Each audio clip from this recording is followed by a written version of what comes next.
Je m'appelle Dominique Vianney.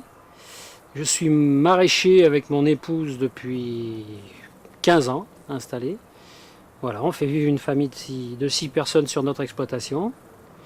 On travaille globalement 3 hectares, dont 2 hectares et demi à peine en culture, et puis le reste est en jachère. Donc des jachères soit naturelles, soit maîtrisées.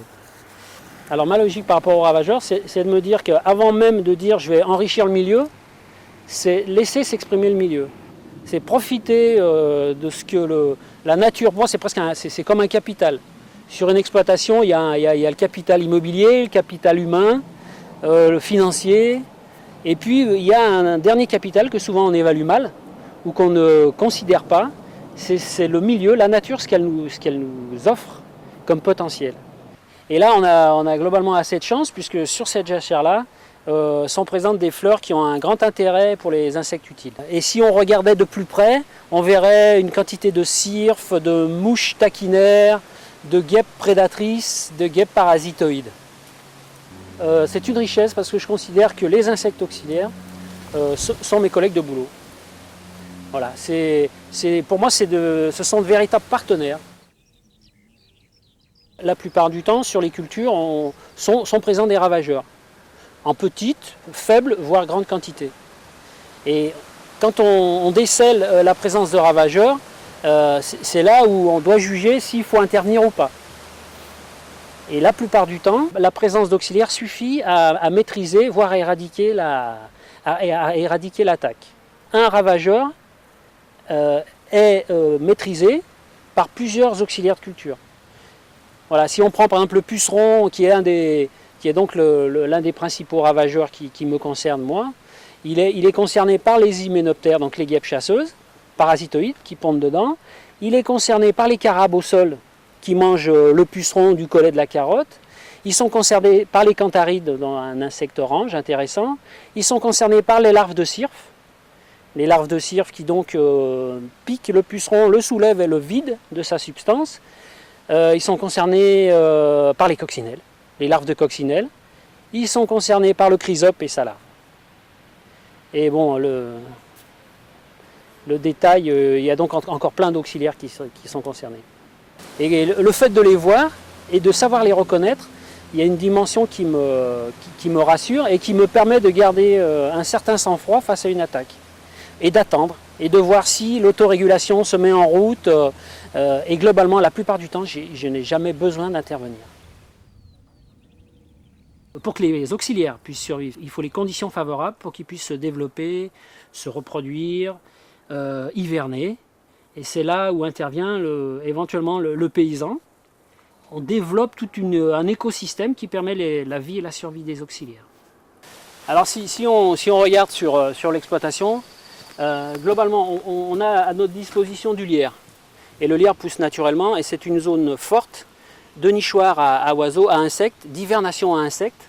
Et vers le mois aux alentours du 15 août, de nourriture de guêpes utiles. Entre autres les micro-guêpes qui pondent dans les pucerons ou dans les chenilles. Donc c'est la fleur qui servira de support pour produire de la protéine et du nectar. Voilà. On a aussi à disposition des pruneliers, qui servent aussi à faire des haies très, très intéressantes et qui servent de zone refuge. On a aussi au-dessus un roncier. Donc les ronciers qui sont juste là au-dessus ne sont pas toujours gênants pour la culture et servent en priorité à fournir du nectar à tous les insectes utiles. Et les tiges, l'hiver, ce sont des tiges molles, servent d'hivernation à de nombreuses guêpes parasitoïdes. Donc sur cet arbre-là sont symbolisés globalement ce qu'on peut faire. Voilà, donc on a des nichoirs à guêpes parasitoïdes, on a des nichoirs, des hivernoirs à coccinelles, on a des hivernoirs à chrysope. Voilà, donc la chrysope sert entre autres à réguler la pyrale du maïs. C'est un insecte polyvalent très très intéressant. Et voilà. Et puis on voit aussi donc un tas de bois. Donc on peut avoir aussi l'envie de garder des tas de bois qui nous servent d'hivernoir aussi à insectes. Nombre d'insectes vont passer l'hiver sous l'écorce des arbres morts ou des vieux bois. Ça coûte pas cher, voilà, on peut le stocker à proximité. Et ce qui est intéressant de se dire, c'est que plus les zones refuge sont proches, plus la capacité de prospection sera efficace et rapide. Ça explique pourquoi c'est important de sauvegarder des bandes enherbées proches.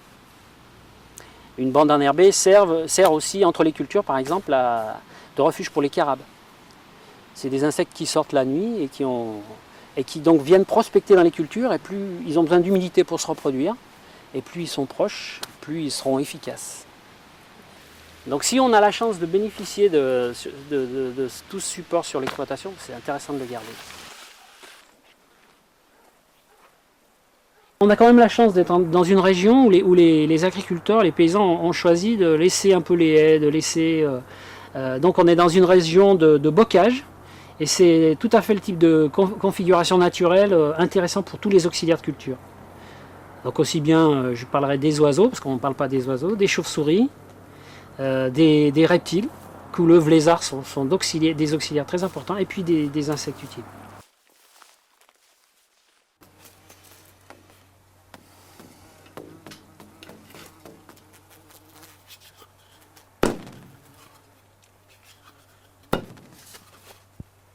Voilà, rien que sur cette paroi, là, vous voyez, là, j'identifie une guêpe parasitoïde, là, elle est quand même assez grosse, celle-là.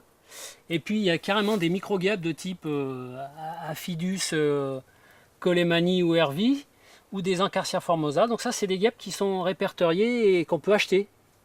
Et donc, moi, elles sont ici à l'état naturel. Donc ce sont des guêpes qui, entre autres, parasitent tout le puceron, ou par exemple la pyrite du chou, qui est une chenille. Voilà, donc là, en 30 secondes, vous voyez, là, j'en vois déjà une petite dizaine. En voilà une autre encore. Voilà, en voilà une autre ici. Voilà, donc leur présence n'est pas anecdotique, quoi. Elles sont nombreuses. Quand elles s'y mettent, sérieusement.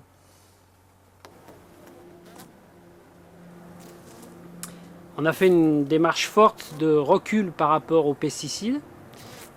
Donc actuellement, on n'utilise plus qu'un seul désherbant sur carottes. Et puis zéro fongicide, donc contre les maladies. On tolère, s'il y a des pertes, on les tolère. Vu qu'on vend à un prix raisonnable, on peut tolérer une partie de perte. Les pertes vont de 0 à 30%, hein, ça peut être 0. Et puis en insecticide, on se limite, cette année j'en ai point fait, on se limite éventuellement à un antipuceron sur une culture particulière qui est la blette, et à une période où les auxiliaires de culture ne sont pas actifs, c'est-à-dire c'est à l'automne ou au printemps. Alors ce que je gagne comme temps, c'est déjà tous les temps d'intervention de traitement, déjà. Alors c'est vrai que l'acte de laisser faire, c'est souvent moins valorisant, ou laisser s'exprimer la nature, c'est moins valorisant que le faire. Dans notre société, le travail, c'est quelque chose d'important. Donc le faire est souvent plus valorisé que le laisser faire. Et ça, c'est difficile à défendre parfois dans la profession, et c'est difficile à défendre dans notre société. Ça veut dire que dans le laisser faire, il n'y a pas de travail. On laisse exprimer la nature. Alors, je perds un peu de temps, oui, effectivement, pour maîtriser parfois les abords. C'est-à-dire qu'il y a une phase où je broie, parfois je fauche, pour pouvoir travailler tranquillement, ou je désherbe quand même de façon conséquente à la main. Donc le post-désherbage, c'est un gros travail qui est difficile et qu'il faut accepter de faire. Donc c'est pour ça que je trouve que l'agriculture durable, c'est un partenariat. C'est du donnant-donnant. Si mon client me tolère 2 pucerons dans ma salade, ou 10 ou 20, je peux me permettre de ne pas traiter. S'il ne tolère pas ces quelques pucerons, ou cette limace ou cette chenille, je suis obligé d'intervenir.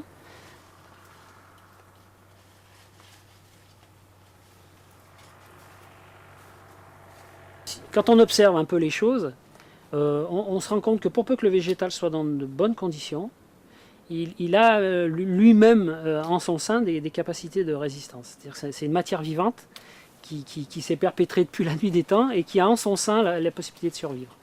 La lutte biologique, c'est une somme d'actes volontaires. Pour maîtriser par exemple les champignons, c'est l'aération. Ouvrir ses serres. Arroser par exemple des plants, ça peut être une façon de maîtriser les acariens. Ça, c'est un acte culturel. C'est par exemple faire des paillages. Faire un paillage au pied des cultures, qui soient naturelles ou même plastiques, c'est créer un écran entre la culture et le sol. Donc par exemple sur salade, c'est limiter les capacités des champignons.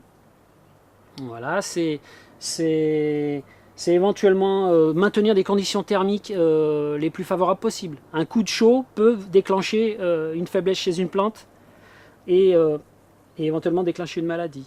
Un coup de froid, pareil. Donc c'est tous les bâchages qu'on met aussi, les protections qu'on met. Ça, ce sont tous des actes naturels, culturaux, qui permettent de limiter les ravageurs et les maladies. Et puis après, il y a tout ce qui est du domaine du naturel, donc c'est l'intervention des auxiliaires sur les ravageurs.